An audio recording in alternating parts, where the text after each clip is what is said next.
Sono accusati di rapina e lesioni personali in concorso i 4 giovani denunciati dai carabinieri della stazione di Legnaro, nel Padovano, una banda vera e propria che da tempo aveva preso di mira giovanissimi, quasi coetanei, perché dei 4 denunciati il più giovane ha appena compiuto 18 anni e il più grande ne ha 23.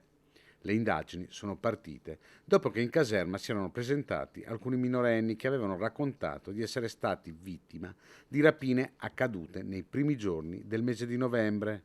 Colpi fotocopia che avevano fatto subito pensare all'esistenza di una banda che non esitava a minacciare e usare la violenza.